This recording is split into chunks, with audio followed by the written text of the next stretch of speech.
Iku nih bisa. Apa? Wis. Tadi. Sebelum pidato kami mulai, perlu diperhatikan video yang kami buat hanya untuk keperluan perlombaan debat semata.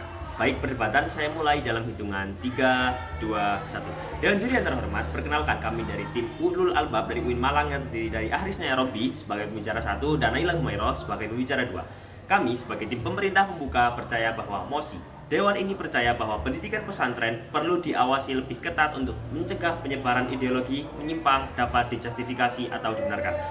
Dua kontribusi saya pada perdebatan kali ini, bedah MOSI dan memberikan argumentasi kami. Menuju pada kontribusi pertama saya, pesantren merupakan lembaga pendidikan Islam yang para siswanya tinggal bersama dan belajar di bawah bimbingan guru yang lebih dikenal dengan sebutan kiai dan mempunyai asrama untuk tempat menginap santri. Santri tersebut berada dalam kompleks yang juga menyediakan masjid untuk beribadah, ruang untuk belajar, dan kegiatan keamanan lainnya.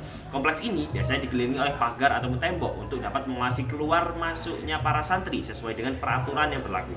Menurut Kementerian Agama, pesantren adalah lembaga pendidikan Islam yang unik dan memiliki 3 fungsi utama: pendidikan transfer of knowledge dan transfer of value, pemberdayaan masyarakat seperti program One Pesantren One Product, dan berbasis masyarakat agar kehadirannya terasa lebih bermakna bagi masyarakat sekitar.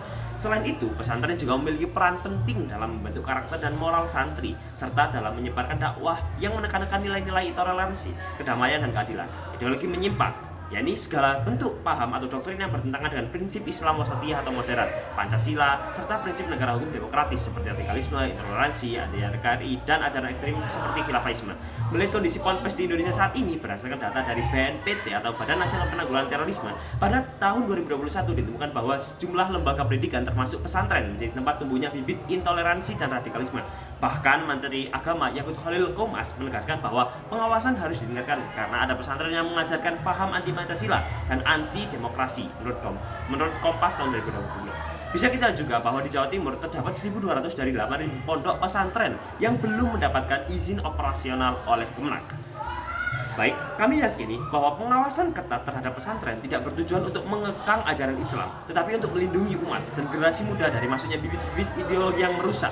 Kami ingin membuktikan bahwa pengawasan lebih ketat akan mencegah sebelum terjadinya penyebaran ideologi yang merusak, diibaratkan seperti membawa payung sebelum hujan. Menuju pada argumen kami, ideologi seperti radikalisme dan anti-demokrasi tidak sekedar opini, ia bisa menjadi pemicu kekerasan dan disintegrasi bangsa. Studi Setara Institute mengumpulkan bahwa beberapa alumni pesantren terpapar ideologi transnasional dan intoleran. Ini bukan hanya masalah keagamaan, tapi masalah keamanan nasional. Tanpa kontrol negara, pesantren bisa dijadikan alat indoktrinasi. Contoh, pesantren Ibnu Mas'ud di Bogor ditutup karena terkait jaringan teroris menurut CNN Indonesia. Bukti bahwa ketidakhadiran pengawasan membuat negara terlambat menangani ancaman. Kami ingin menjadikan pengawasan ini sebagai pagar, bukan penjara. Negara hadir bukan untuk mengatur akidah, tapi untuk menjamin bahwa pendidikan agama tidak dikotori ideologi menyimpang. Mengapa hal ini penting? Lingkungan pesantren cenderung menunda pemikiran kritis dan lebih menganggap kemutlakan perkataan kiai. Bayangkan jika tidak adanya pengawasan yang ketat, bagaimana jika terdapat salah penyampaian oleh seorang kiai terhadap santri? Selain itu, dari sisi psikologis, remaja rentan terhadap indoktrinasi karena sedang dalam tahapan pencarian identitas diri dan juga dalam lingkungan pondok kebutuhan untuk diterima dalam komunitas. Yang terakhir, lingkungan pesantren yang cenderung terisolasi, mereka hidup dalam echo chamber yang apabila kemasukan ideologi menyimpang, maka akan semakin mengakar kuat. Oleh karena itu, kami membawakan proposal yang kami rangkum menjadi beberapa poin.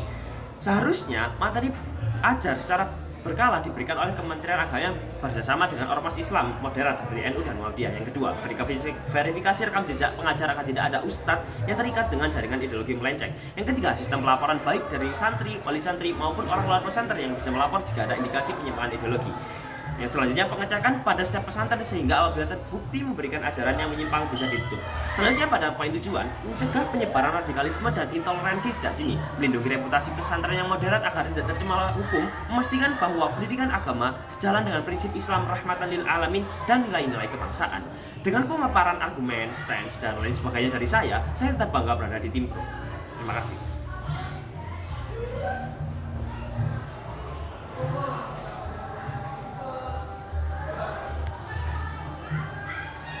Baik, pidato akan saya mulai dalam hitungan 3, 2, 1. Saya sebagai pembicara kedua akan melanjutkan argumentasi dan memperkuat posisi tim kami sebagai pemerintah pembuka dalam mosi Dewan ini percaya bahwa pendidikan pesantren perlu diawasi lebih ketat untuk mencegah penyebaran ideologi menyimpang dapat dijustifikasi atau dibenarkan.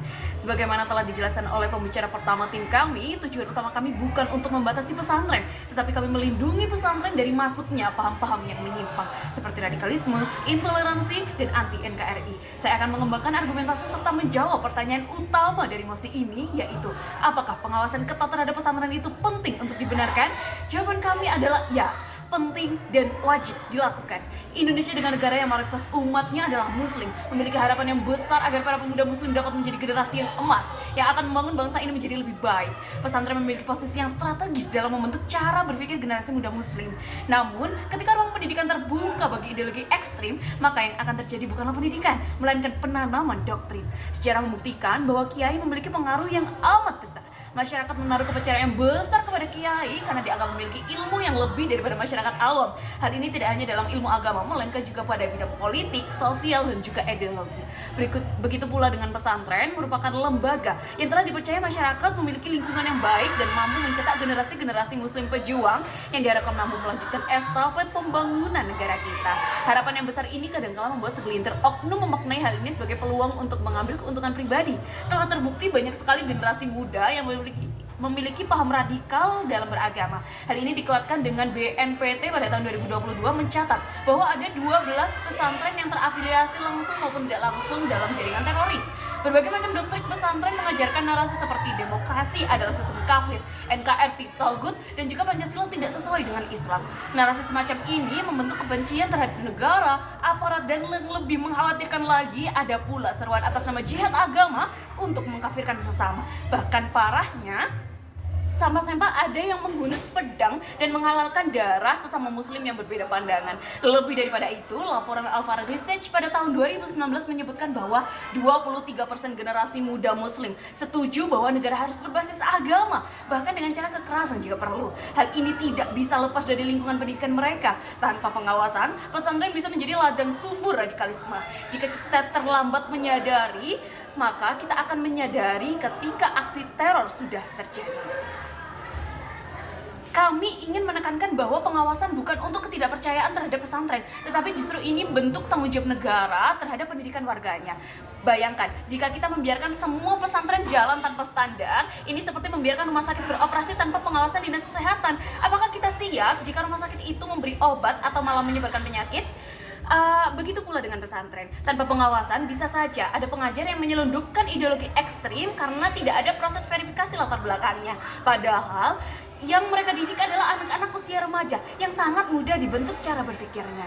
Mungkin oposisi akan menyatakan bahwa pengawasan berlebihan bisa mengganggu jalannya pesantren. Akan kami jawab, yakni yang kami inginkan bukan mengekang tetapi kolaboratif. Kami tidak ingin negara ikut campur terhadap kitab apa yang mereka baca, tetapi kami ingin memastikan bahwa kurikulum tidak mengandung ajaran intoleran atau anti negara. Kami tidak ingin campur tangan dalam akidah, tetapi mengawasi jika ada materi yang menyerukan kekerasan.